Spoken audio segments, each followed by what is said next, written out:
आइए प्रिय दर्शकों, आपको लेके चले हैं महाभारत की तरफ। और महाभारत की बहुत सुंदर अच्छी कहानी है जिसे कहते हैं माखन चोरी। भगवान कन्हैया पूतना का वध करने के बाद में तनक सियाने होते हैं और बहुत अच्छे लगते हैं, तोतली भाषा में बात करते हैं। अब हुआ क्या भक्तों, एक दिन भगवान कन्हैया ने अपने सखाओं को आवाज मारी। दामा, मनसुख, बलवीर, छदामीर, रहता पैता सभी इकट्ठे कर लिए और सबसे कहा, आज हमारा मन करता है एक जगह चलेंगे। कहाँ? माखन की चोरी। दामा कहने लगा, तुम हमें उल्लू बनाते हो, ऊपर का माखन स्वयं खा जाते हो और मुझे नीचे का दही देते हो, मैं तुम्हारे साथ नहीं जाऊंगा। भक्तों, जो कहानी आप तक पहुंचा रहे हैं, देहाती अनमोल कहानी यूट्यूब चैनल के सौजन्य से, मैं विनोद, गांव बादरी से। तो भक्तों, सभी आ जाते हैं। ग्वालों के साथ में मुरली मनोहर कन्हैया वहां से चले और आगे आगे जा रहे हैं श्याम, पीछे से ग्वालों की टोली आ रही है। इधर जिस गोपी के घर जाना था उन्हें, उस गोपी का नाम था शीला। और शीला बहुत ही चाहती थी श्याम को। श्याम से कभी कभी ये भी कहती थी सोते में, हे प्रभु, हे श्याम, मेरे घर कब आओगे? भक्तों, कवि ने तो बहुत कुछ लिखा है इसके बारे में, लेकिन हम तो यहां तक ही बताएंगे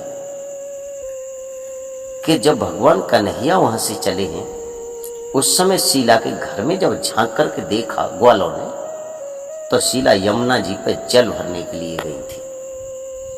पहले लोग जल भरने यमुना पे जाया करते थे, नदी से जल लाया करते थे। उनके पास कुआं या नल या टंकी की कोई व्यवस्था नहीं थी। शीला जल भरवे जब गई, इधर ग्वालों ने सोचा घर में तो कोई है नहीं। श्याम से कहा, कन्हैया, घर में कोई नहीं है, अब तुम चलो शीला भाभी के माखन को देखते हैं। सभी ग्वाल जब घुस जाते, धस जाते उस घर के अंदर, मकान के अंदर, और उन्होंने नजर फैला करके देखा तो जो दही की मटकी थी, मक्खन की जो मटकी थी, वो मटकी काफी ऊंची टंगी हुई है। और जब काफी ऊंची टंग रही है तो और छोटे छोटे ग्वाल, छोटे से श्याम, हाथ तो वहां तक पहुंचेगा नहीं। जब हाथ नहीं वहां पे पहुंचा तो श्याम कहने लगे, दामा भैया, तुम थोड़े लच जाओ और हम तुम्हारी कमर पर चढ़ जाएंगे, फिर माखन उतार के हम तुमको भी देंगे और स्वयं भी खाएंगे। दामा कहने लगे, बहुत उल्लू बनाती हो कभी कभी श्याम, तुम मेरी कमर पर चढ़ जाओगे, फिर मटकी आपके हाथ लग जाएगी, तो भला मुझे माखन कहाँ मिल जाएगा? जिसमें मैंने तत्व उसे तो आप पहले ही खा लेंगे। भगवान कहने लगे, नहीं दामा भैया, तुम कभी कभी बहुत गलत बात करते हो। कभी मैंने ऐसा नहीं किया है जो तुम इस तरह के दोष लगाते हो मेरे को। लेकिन तुम लच जाओ, नहीं तो भाभी आ जाएंगे, शीला जी आ जाएंगे, फिर पकड़ जाएंगे। तो वहीं लच जाता है दाम और कन्हैया उनके कंधों पर चढ़ जाते हैं। तो यहाँ तक कवि बताता है कि ऊपर वाला जो माखन बढ़िया था, घी था, जिसमें मक्खन था, उसको तो पहले ही श्याम खा जाते हैं। अब भीतर से हाथ डालते हैं और सबके ऊपर फेंकते हैं, लो साहब, लो खाओ, माखन खाओ जी, माखन खाओ, ऐसा माखन है, वैसा माखन है, मीठा माखन है, बढ़िया माखन है, ठंडा माखन है, अच्छा माखन है, सबको देने लगे। अब तो ऊपर से दही निकालते, सबको ऊपर फेंकते, किसी के हाथ पे नहीं रखते, नीचे फेंक देते हैं। अब जब नीचे फेंकते हैं, सब ग्वाला जिसके पल्ले पड़ जाता है श्याम के हाथों का, वो तो ले लेता है, पा लेता है उसको, और जिसको नहीं पल्ले पड़ता वो धरती से उठा के खा लेता। काफी देर हो गई। एक कीड़ा करते करते, जब क्रियाकलाप करते करते काफी समय हो गया, उसके बाद में तब तक शीला जी आ गई। और भक्तों जब शीला आई है, आहा, उन्होंने देखा तो मैदान हो गया। मेरे घर में ग्वालों की टोली और मेरा माखन सबरा बिगाड़ दिया। अब शीला अंदर घुसी और जाय पकड़ो और बाय पकड़ो और जाय पकड़ो और बाय खदेड़ और बाय खदेड़, कोई हाथ नहीं पड़ा। श्याम हाथ आ गई। अब शीला ने श्याम का कान पकड़ लिया। जब कान पकड़ लिया और कई कहो, वैसे तो तुम्हारी माँ कहती हैं, यशोदा मैया कहते हैं कि मेरा लाला चोरी नहीं करता, मेरा लाला चोरी नहीं करता। तुम चोरी नहीं करते हो तो इस घर में आए क्यों? अब भगवान कहने लगे, भाभी मैं तो चोरी नहीं करता हूँ, लेकिन मुझे तो मनसुखा लेवाए खिलाओ, जासू में आयो। भाभी ने एक गुलचा गाल पे दिया। देखो कितना प्रेम है श्याम की प्रति उन ग्वालिनियों का, कि भगवान के गाल पे एक गुलचा मार दिया और कहा, रे तू इतना झूठ क्यों बोलता है?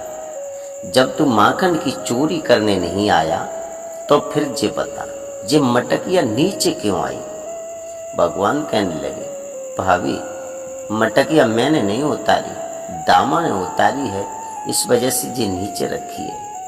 भाभी कहने लगी, चल जो कोई बात नहीं, अगर तुमने माखन नहीं खाया है तो फिर तुम्हारे गाल पे माखन क्यों लगा है जब तुमने खाया नहीं है? भगवान कहने लगे, भाभी मनसुखा जब हमें लेवाए के लाओ, तुम्हारी मटकिया नीचे रखी, हम चींटी बीनने और चींटी बीनते समय मेरे गाल में खुजड़ी पड़ी तो मैंने वही हाथ से खुजा दो, जासू मेरे गाल पे माखन लगे।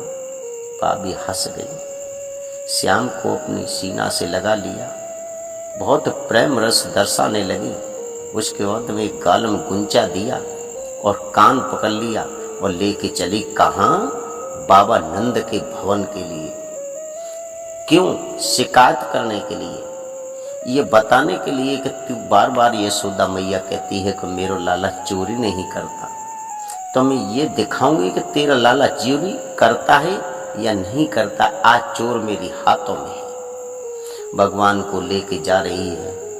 अंदाजा लगाना भक्तों, कितना भजन किया होगा, कितना तपस्या की होगी, जो आज तीनों लोगों का जो स्वामी है उसका हाथ तो इसे एक नारी के हाथ में है।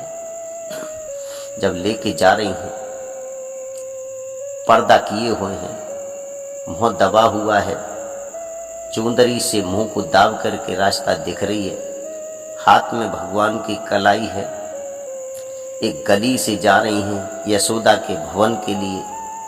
उधर उसी गली में बताते हैं कि उनके पति आ जाते हैं। जब पति आए हैं तो उन पति ने पूछा भगवान से, लाला तुम कहाँ जा रहे हो? भगवान कहने लगे, भैया हमें जे भाभी आज दुकान पे कुछ दिलवाने के लिए ले जा रही हैं, बिस्कुट दिलाने के लिए, क्या तुम जाना चाहते हो? कहने लगे, हाँ मैं जाना चाहता हूँ। तब तक भगवान ने शीला से कहा, भाभी मेरे इस हाथ में दर्द हो रहा है और तुम जा हाथ छोड़ो, जा हाथ पकड़ लो। तो मेरे प्यारे भक्तों, संत बताते हैं इतने में ही हाथ ट्रांसफर कर दिया। घूमट मार के जा रही हैं, उनके पति गैल में आए हैं।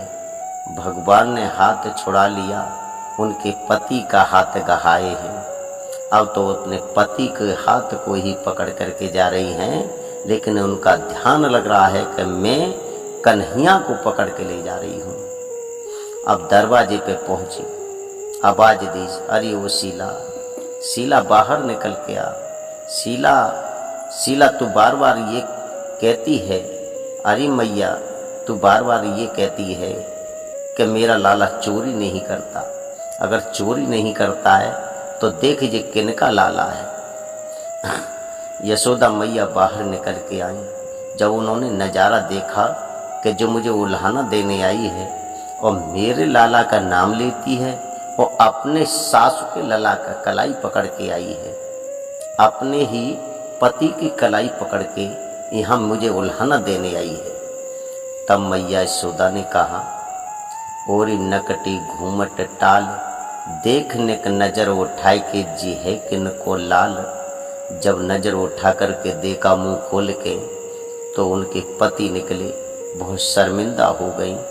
और इधर से भगवान कन्हैया उसी भवन से बाहर आते कहते हैं, भाभी तो मुझे पकड़ के लाई कि अपने पति को पकड़ कर के लाई हो।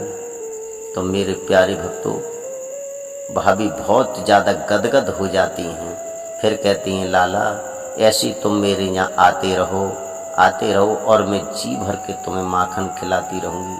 कथा तो प्यारे भक्तों बहुत लंबी है, लेकिन जीवात्मा और परमात्मा का यहाँ पे मिलन है। आप लोगों तक ये वीडियो पहुँचाने की कोशिश कर रहे हैं। आपसे आशा करते हैं कि हमारे चैनल को सब्सक्राइब और लाइक शेयर करते रहें, और कमेंट बॉक्स में ज़रूर हमारे लिए कुछ लिखते रहे, जिससे हमारा मनोबल बढ़ेगा।